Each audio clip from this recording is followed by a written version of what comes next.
We're not spending Christmas with you." Sloane's voice came through the speakerphone crisp and sharp, as if she had rehearsed it in front of a mirror. For a split second, my house went completely silent. I wasn't surprised. Exactly. The sheer bluntness of her words simply confirmed what I'd been ignoring for months. I took a deep breath, resting my hand on the cool granite of my kitchen island. "Cool," I replied. It was a short, clipped word, one I knew she wasn't expecting. "Well, then Christmas is canceled."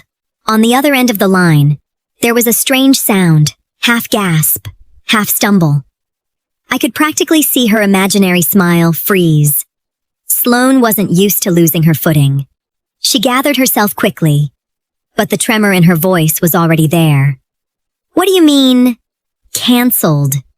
You can't just—" But of course I could. I pressed the red button on my screen before she could even finish her sentence. Silence flooded my kitchen again. But this time, it wasn't heavy or tense. It felt incredibly clean. I set my phone aside and looked at the folders spread across my dining table. Catering confirmations, rental receipts for the tables and chairs, invoices from the floral designers. Every single document had my name on it. Diane Miller. Every single deposit had come straight out of my bank account. Without a second thought, I sat down and opened my laptop. The decision came to me as naturally as breathing. I dialed the first number on the list, the catering company.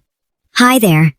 I need to cancel my service for the 25th, I said, keeping my voice perfectly neutral. The receptionist didn't ask any questions. She simply processed the cancellation. I did the exact same thing with the dishware rental, the serving staff, and the bakery. In under 20 minutes, I completely dismantled a holiday event designed for 30 people, a lavish celebration they had fully intended to enjoy without me, all while spending my money. I closed my laptop and went to brew a cup of tea. For the first time in years, I felt like I could finally breathe. The next morning passed with a kind of peace I had almost forgotten existed. I sat out on my back patio, soaking in the crisp winter sun, my cup of tea untouched beside me.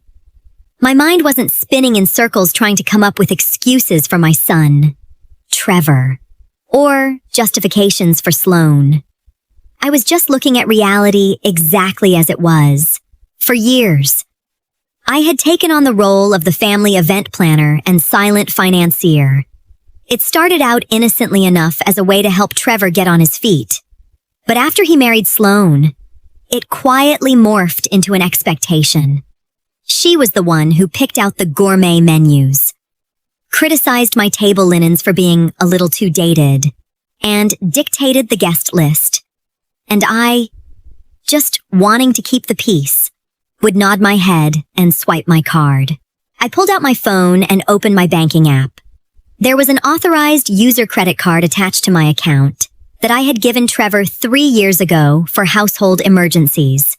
Over the last few months, that card had paid for imported floral centerpieces, expensive bottles of wine I didn't even drink, and high-end corporate gifts for Sloane's bosses. I navigated through the app until I hit the card management section. I didn't feel angry. I didn't feel like crying. I just felt a crystal clear sense of certainty. I selected the secondary card, tapped Report Lost or Stolen, and canceled it for good. Next, I checked my automatic transfers. Every month, I sent them $250 to help cover their landscaping service, a habit left over from when they first bought their house, and their budget was tight. I hit delete. My money had been building the walls of the castle they were now locking me out of. I pushed back my chair, slipped my phone into my pocket, and decided it was a beautiful day to clean out the garage. I had a few boxes of holiday decor taking up space that I definitely didn't need anymore. It was right around noon when my phone buzzed on the kitchen counter. I was finishing up a pot of vegetable soup, just enjoying the simple, unhurried rhythm of chopping carrots. The text, lighting up the screen, was from Sloan. The card reader at the wine shop says your card is blocked. Call the bank. I need to pay for this right now. I read the message twice. Not a single please or hello. Just a direct order, as if I were her personal assistant. I dried my hands on a dish towel and typed my reply slowly, making sure the autocorrect didn't mess up my phrasing. I canceled that card this morning, along with the catering and the decorators. Since you mentioned you weren't spending Christmas with me, I figured we would each cover our own expenses. Good luck with the wine. I locked the screen and placed the phone face down. Then I walked back to the stove and turned the heat down to a simmer. 10 minutes later, the phone started ringing. It was Trevor. I let it ring until it went to voicemail. I knew exactly what his script was going to be. Sloan is so embarrassed at the store. There's no need to be this drastic. Mom, you're ruining the holidays. Instead of picking up, I headed out to the garage. I grabbed the 3 massive plastic storage bins where Sloan insisted on keeping her ridiculously expensive seasonal china because they just didn't have the storage space at their house. I dragged them one by one into the front hallway, right by the front door. I wasn't going to have a screaming match over the phone. If they wanted answers, they were going to have to come to my turf. And this time, I was setting the rules. Mid-afternoon. The phone rang again. This time, I picked up. Mom, what is going on? Trevor's voice sounded exhausted, thick with that suppressed frustration he always defaulted to when he was trying to dodge a real problem. I'm cooking. Trevor, what do you mean? I answered, wedging the phone between my shoulder and ear as I put some dishes away. The card, the vendors. Sloan is absolutely hysterical. We had to leave the wine at the register. She says you canceled the Christmas Eve catering.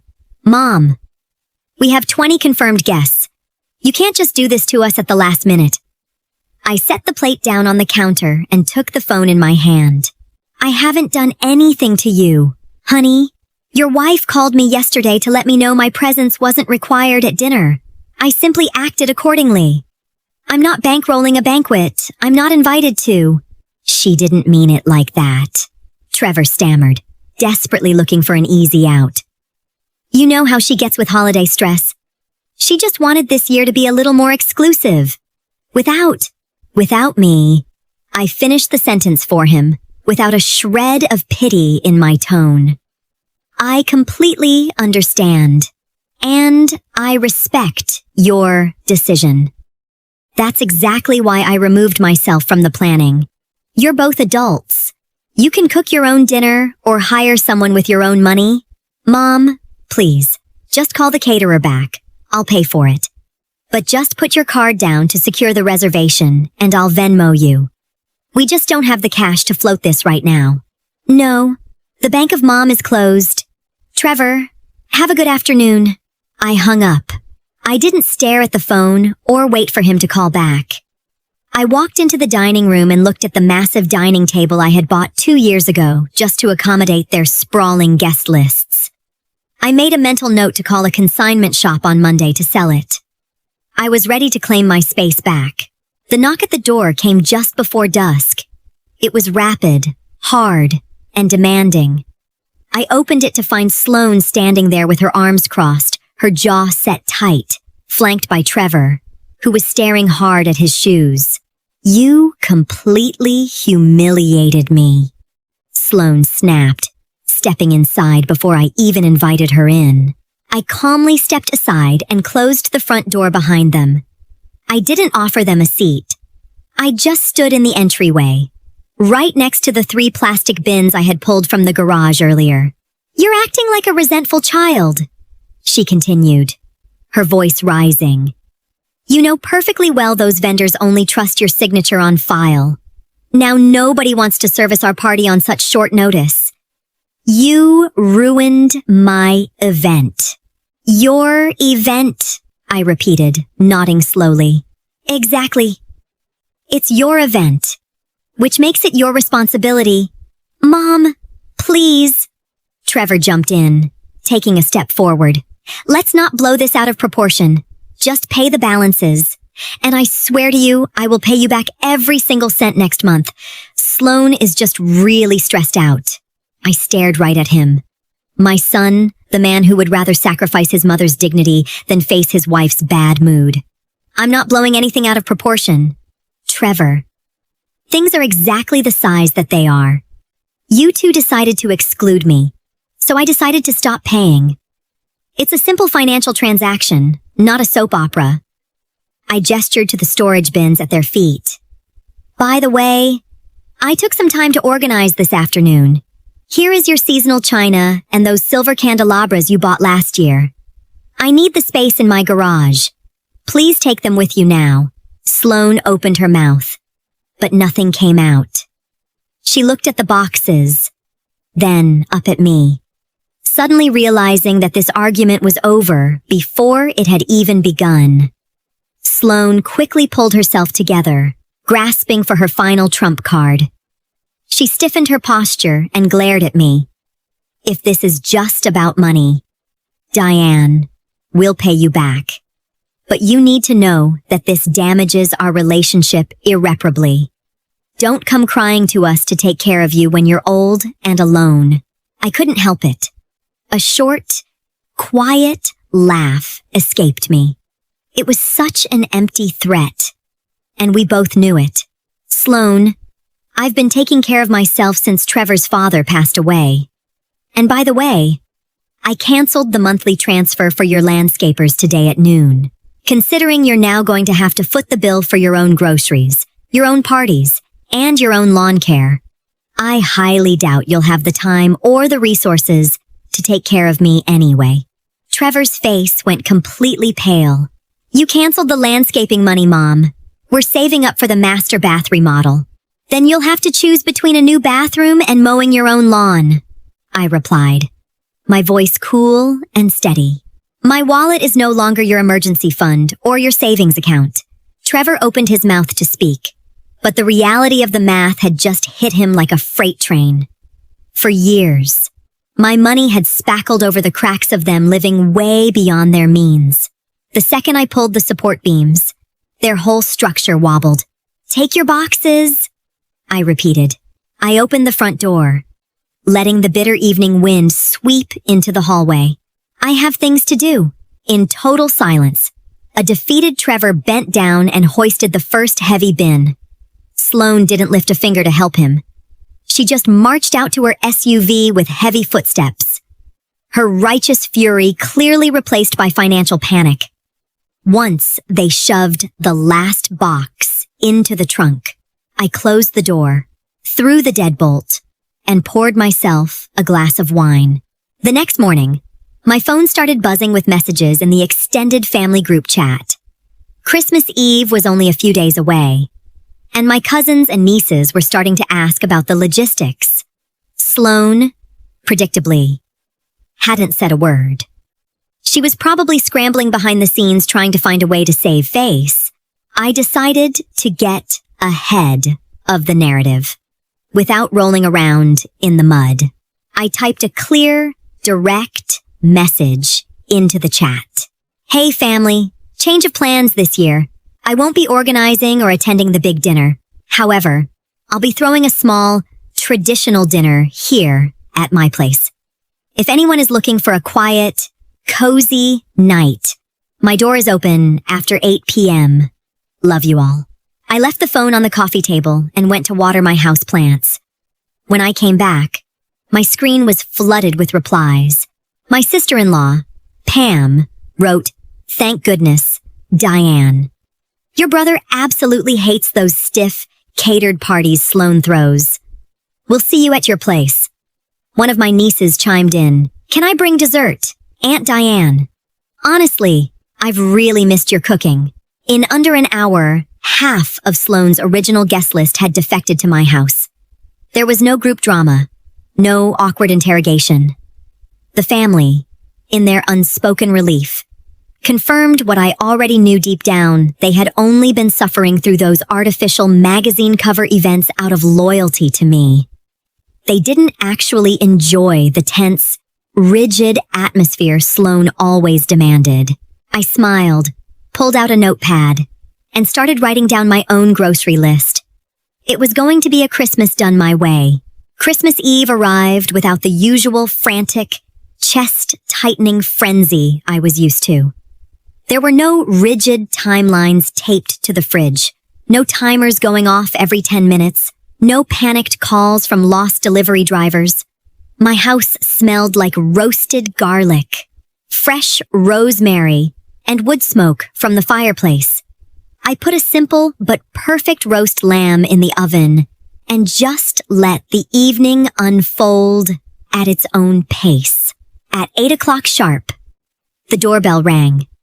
Pam and my brother walked in, carrying a couple of bottles of wine and a wonderfully relaxed energy. Soon after, my nieces and a few cousins arrived. Nobody was wearing uncomfortable, overly formal clothes.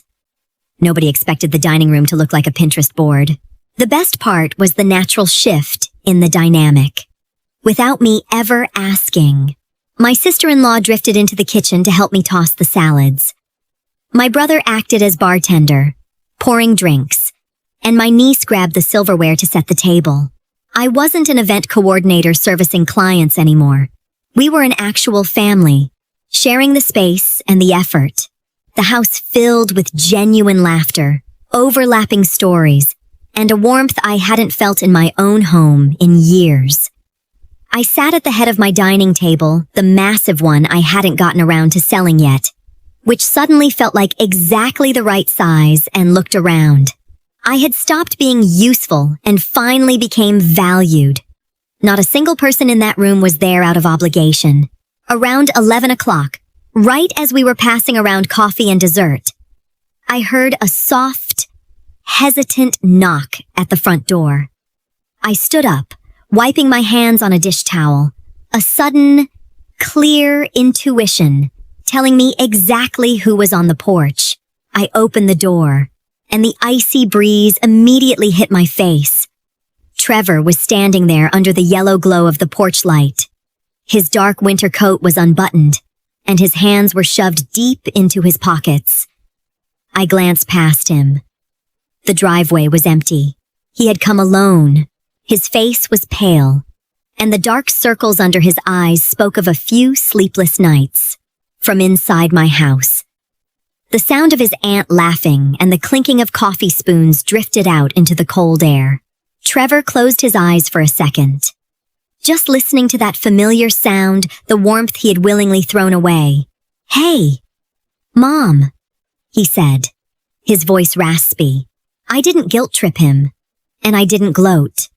I simply stepped aside and opened the door wider. "Come on in. It's freezing out there." Trevor stepped into the foyer with heavy feet. He didn't take his coat off right away. He just looked at me as if he suddenly didn't know how to behave in the house he grew up in. Dinner was a disaster, he muttered, almost talking to himself. Sloane got into a shouting match with the server we hired. The food came out late and cold. Half the people bailed at the last minute. Everyone was just so on edge. I didn't offer him cheap comfort. I wasn't going to tell him everything was fine, because it wasn't. Things that are forced tend to break. "Trevor," I said calmly, "go wash your hands. There's some lamb left in the kitchen. Grab a plate from the left cabinet and serve yourself."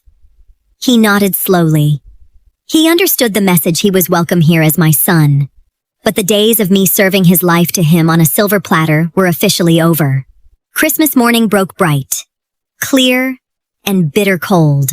I woke up early, feeling a lightness in my chest that had me smiling before my feet even hit the floorboards. When I walked into the kitchen, I stopped in my tracks. The coffee pot was already brewing, and Trevor was standing there wiping down the counters. He had slept in his old childhood bedroom. "Morning," I said, walking over to grab a mug. "Morning, Mom," he replied, pausing with the dishcloth in his hand. He looked me dead in the eye, not shrinking away this time. I was a total jerk. I let them disrespect you in your own family, and then I expected you to foot the bill for it. I didn't realize everything you were actually doing until you stopped doing it. I took a sip of the dark roast, letting the strong flavor fully wake me up. The problem wasn't that you stopped seeing it, Trevor. The problem was that you started demanding what you used to appreciate, I said, keeping my voice level. I accept your apology. But things aren't going back to the way they were. My house and my resources are mine. I know, he said, dropping his gaze with a genuine humility I hadn't seen in him since he was a teenager. I won't ask you for money anymore, and I won't let Sloane ask either. Sounds good, I concluded, closing the subject entirely. I leaned against the window frame, looking out at the frost covering the backyard. There was no need for dramatic, tearful speeches or drawn-out groveling. I had drawn a real boundary using concrete actions, and the message had landed. Whatever happened next with his marriage was up to him. As for me, I was completely at peace. I sipped my coffee slowly, knowing with absolute certainty that next Christmas would be exactly what I wanted it to be: simple, quiet, and above all, mine. Sometimes, we confuse being loved with being useful. We get so used to paying for our seat at the table, whether that's with our wallets, our endless labor, or by biting our tongues just to keep the peace, all out of a quiet fear of no longer being needed. But the greatest lesson here is that you don't have to argue, beg, or write an essay to demand respect. Sometimes, all it takes is refusing to fund and facilitate your own exhaustion. Setting boundaries isn't an act of war. It's a quiet act of survival and self-respect. Dropping the weight that was never yours to carry might feel strange and lonely at first, but it is the only way to find out who actually wants to sit beside you for who you are, rather than what you can do for them.